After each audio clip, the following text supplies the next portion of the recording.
امیر زنجار کی شکایت پر سلطان نورالدین محمود زنگی نے قاضی ابن ارسون کو تنہائی میں طلب کر کے تمام صورتحال بیان کر دی۔ قاضی صاحب نے نہایت سکون و اطمینان سے سلطان عادل کی گفتگو سنی اور پھر ان طالب علموں اور اہل محلہ کو خلوت میں طلب کرنے کی درخواست کی، جن کے بقول قاضی صاحب کے اس عمل سے مدرسے کا تقدس پامال ہو رہا تھا اور عدالت عالیہ کا وقار۔ پھر جب وہ گواہ سلطان نورالدین محمود زنگی کے حضور میں پیش ہوئے تو جلال سلطانی سے ان کے جسم کانپنے لگے اور زبانیں لڑکھڑانے لگیں۔ پھر ان سب نے سلطان عادل کے سامنے زمین پر اپنے سر رکھ دیے اور رو رو کر کہنے لگے کہ انہیں امیر زنجار نے دینار و درہم کا لالچ دے کر جھوٹی گواہی پر اکسایا تھا۔ اس کے بعد قاضی ابن ارسون نے سلطان عادل پر یہ راز بھی فاش کر دیا کہ پہلے امیر زنجار شاریہ کو کنیز بنانا چاہتا تھا، پھر وہ شادی کرنے پر آمادہ ہو گیا، اور جب شاریہ نے شادی سے انکار کر دیا تو وہ اس مذموم حرکت پر اتر آیا کہ میں خوف زدہ ہو کر اس بے سہارا لڑکی کو اپنے مدرسے سے نکال دوں گا۔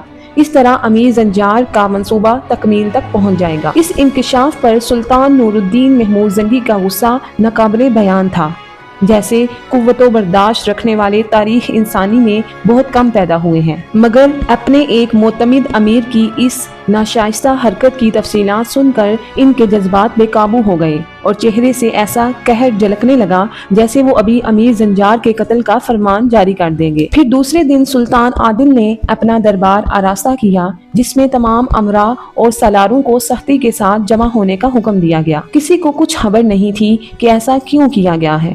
عام طور پر حاضرین دربار کا خیال تھا کہ سلطان عادل کو کوئی خاص جنگی مہم درپیش ہے، اس لیے ہنگامی اجلاس طلب کیا گیا ہے۔ پھر جب تمام امراء اور فوجی سالار جمع ہو گئے تو سلطان نورالدین محمود زنگی نے انتہائی پرجلال لہجے میں امیر زنجار کو مخاطب کیا، جو امراء کی اگلی قطار میں بڑی شان اور غرور کے ساتھ بیٹھا ہوا تھا۔ زنجار، میرے قریب آ اور تخت کے نیچے کھڑا ہو جا۔ سلطان نورالدین محمود زنگی کا لہجہ نہایت تحقیر آمیز تھا۔ سلطان عادل کی پرہیبت آواز سن کر دربار پر سناٹا چھا گیا اور امیر زنجار کے چہرے سے وحشت ٹپکنے لگی۔ پھر وہ لڑکھڑاتے ہوئے قدموں سے اٹھا اور تخت کے قریب جا کر کھڑا ہو گیا۔ حاضرین دربار کے سامنے اپنا شجرہ نسب بیان کر سلطان نورالدین محمود زنگی دوبارہ غضبناک لہجے میں امیر زنجار سے مخاطب ہوئے، بلند آواز میں اہل دربار کو بتا کہ تیرے باپ دادا کون تھے۔ سلطان عادل کا حکم سن کر کچھ دیر کے لیے امیر زنجار کو سکتہ سا ہو گیا۔ وہ سلطان نورالدین محمود زنگی کے اشارے کو سمجھ گیا تھا، فوراً ہی ہاتھ جوڑ کر گڑگڑانے لگا، سلطان عادل، میں آپ کے کرم کا طلبگار ہوں، مجھے اس طرح دربار میں ذلیل و رسوا نہ کیا جائے۔ تجھے جس بات کا حکم دیا جا رہا ہے اس پر بلا تاخیر عمل کر۔ سلطان نورالدین محمود زنگی کا لہجہ مزید غضبناک ہو گیا تھا۔ اہل دربار کے سامنے بیان کر کہ تیرے بزرگوں کا تعلق کس محترم خاندان اور کس معزز قبیلے سے تھا۔ رحم کی درخواست مسترد کر دی گئی۔ مجبوراً امیر زنجار حاضرین دربار کی طرف مڑا اور تمام امراء، فوجی سالاروں اور شعبہ جاسوسی کے اعلیٰ افسروں کو مخاطب کر کے کہنے لگا، حاضرین دربار جان لیں کہ میرا تعلق ایک کم ترین خاندان سے ہے، جس کے تمام افراد سود کاٹ کر اپنی گزر اوقات کیا کرتے تھے، اور ان کی معاشرتی حیثیت یہ تھی کہ بڑے قبائل کے لوگ انتہائی حقارت کے ساتھ میرے باپ دادا کو جلاحہ کہہ کر پکارتے تھے۔ امیر زنجار کا اعتراف سن کر تمام حاضرین اپنی اپنی جگہ سہم سے گئے۔ کسی کی سمجھ میں نہیں آ رہا تھا کہ سلطان عادل نے امیر زنجار کو اپنا ماضی بیان کرنے پر کیوں مجبور کیا ہے۔ بس 4 افراد یعنی قاضی ابن ارسون، نجم الدین ایوب، اسد الدین شیر کوہ اور یوسف صلاح الدین ہی اس راز سے باخبر تھے کہ امیر زنجار کے ساتھ یہ سلوک کیوں کیا جا رہا ہے۔ جب امیر زنجار اپنا شجرہ نسب بیان کر چکا تو سلطان نورالدین محمود زنگی اس سے مخاطب ہوئے، اسلام نے تجھے عزت اور سربلندی بخشی، پھر تو نے بدترین ناشکر گزاری کا مظاہرہ کیا اور اسلامی قوانین ہی کا مذاق اڑانے لگا۔ جوش و غضب میں سلطان عادل کا چہرہ سرخ ہو گیا تھا اور اس کی پرہیبت آواز سے پورا دربار گونج رہا تھا۔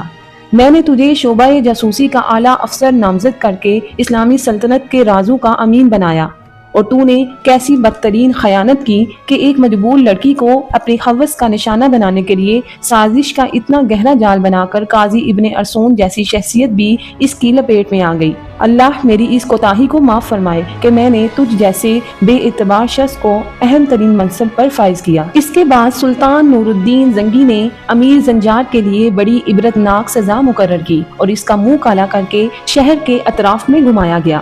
اب نجم الدین ایوب کو بھی یقین آ گیا تھا کہ وہ کنیز کوئی معمولی لڑکی نہیں ہے، اس کی دل آزاری کرنے والا کوئی سردار سزا سے محفوظ نہیں رہا تھا۔ پھر امیر زنجار کو اس کے عہدے سے معزول کر کے قید خانے میں ڈال دیا گیا۔ انطاکیہ کا عیسائی حاکم ریمنڈ اپنی بھتیجی ملکہ ایلیس سے بہت سا سونا لے کر واپس آ چکا تھا اور بڑی رازداری کے ساتھ ایک مضبوط فوج تیار کر رہا تھا۔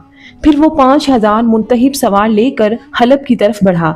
پھر جیسے ہی سلطان نور الدین محمود زنگی کے جاسوسوں نے خبر دی، سلطان 3000 سواروں کے ساتھ حلب سے نکلے اور انیب کے مقام پر خیمہ زن ہو گئے۔ ریمنڈ کا لشکر یہاں پہلے ہی پہنچ چکا تھا۔ 21 صفر 554 ہجری کو دونوں لشکروں کے درمیان جنگ چھڑ گئی۔ ریمنڈ کو اپنے اسلحے اور سپاہیوں کی کثرت پر ناز تھا۔ سلطان نور الدین محمود زنگی نے اپنی پرانی جنگی حکمت عملی کے تحت لشکر کو 2 حصوں میں تقسیم کر دیا۔ ایک کی نگرانی وہ خود کر رہے تھے اور دوسرے کی قیادت اسد الدین شیر کوہ کر رہا تھا۔ شیر کوہ کا طریقہ تھا کہ وہ ہر جنگ میں یوسف صلاح الدین کو اپنے ساتھ رکھتا تھا۔ گزشتہ مارکوں کی طرح اس بار بھی عیسائی سپاہی صلیب کی خاطر جان دینے کی قسمیں کھا کر مسلمانوں پر حملہ آور ہوئے تھے۔ اسد الدین شیر کوہ نے یوسف کو مخاطب کرتے ہوئے کہا، اس جنگ میں تمہارا ایک ہی ہدف ہے۔ شیر کوہ نے اپنی تلوار سے عیسائی فوج کے علم بردار کی طرف اشارہ کیا، اس صلیبی جھنڈے کو زمین بوس کر دو۔ ابھی اسد الدین شیر کوہ کے الفاظ کی گونج باقی تھی کہ یوسف صلاح الدین اپنے 10 سپاہیوں کے ساتھ عیسائی فوج کے علم بردار کی طرف چپٹا۔ ایک طرف سے سلطان عادل صلیبیوں کے لشکر پر دباؤ ڈال رہے تھے اور دوسری طرف اسد الدین شیر کوہ بڑھ چڑھ کر حملے کر رہا تھا، مگر عیسائی لشکر کسی پہاڑی چٹان کی طرح اپنی جگہ جمع ہوا تھا۔ یکایک صلیبیوں کی صفوں میں ایک شور سا اٹھا، پھر اہل ایمان نے عیسائیوں کے جھنڈے کو گرتے ہوئے دیکھا۔ یوسف صلاح الدین نے صلیبی علمبردار کا بایاں ہاتھ کاٹ دیا تھا۔ اس سے پہلے کہ وہ سنبھلنے کی کوشش کرتا، یوسف کی شمشیر کا دوسرا اور اس کی گردن سے کمر تراتر گیا تھا۔ حاکم انطاکیہ ریمنڈ، جو قریب ہی مسلمانوں سے نبر آزما تھا، اس نے بڑی حسرت اور دکھ کے ساتھ صلیبی جھنڈے کو گرتے ہوئے دیکھا۔ اچانک اسد الدین شیر کوہ کی نظر ریمنڈ پر پڑی۔ وہ عقاب کی طرح عیسائی حاکم پر جھپٹا اور ریمنڈ کے گرد جمع ہو کر لڑنے والے محافظ سپاہیوں کو کاٹتا ہوا حاکم انطاکیہ تک پہنچ گیا۔ ریمنڈ کو یقین نہیں آ رہا تھا کہ مسلم سالار اتنی آسانی سے اس کے حفاظتی دستے کو تہہ تیگ کر کے اس تک پہنچ سکتا ہے۔ ریمنڈ کچھ دیر تک اسد الدین شیر کوہ کی شمشیر خارا شگاف سے بچتا رہا، مگر ایک وار اتنا پرفریب تھا کہ ریمنڈ اسے سمجھ ہی نہیں سکا۔ حاکم انطاکیہ نے اپنی ڈال بائیں طرف کی، لیکن شیر کوہ نے برق کی سی تیزی سے پینترا بدل کر دائیں طرف سے وار کیا اور دوسرے ہی لمحے ریمنڈ کی گردن کٹ کر زمین پر گر پڑی۔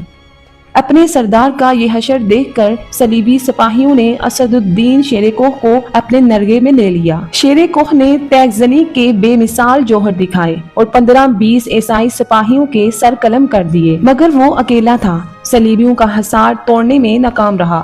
اسد الدین شیر کوہ کئی زخم کھا چکا تھا، اب اسے زندہ بچنے کی کوئی امید نہیں رہی تھی۔ آخر اس توقع پر کہ قریب لڑنے والے مسلمان سپاہی اس کی آواز سن لیں، اسد الدین شیر کوہ نے پوری طاقت کے ساتھ نعرہ تکبیر بلند کیا۔ یوسف صلاح الدین زیادہ دور نہیں تھا، اس نے چچا کی آواز سنی اور اپنے 10 سپاہیوں کے ساتھ آواز کی طرف پلٹا، پھر پشت کی طرف سے ان صلیبیوں پر ایک بھرپور حملہ کیا جو اسد الدین شیر کوہ کے چاروں طرف حصار کیے ہوئے تھے۔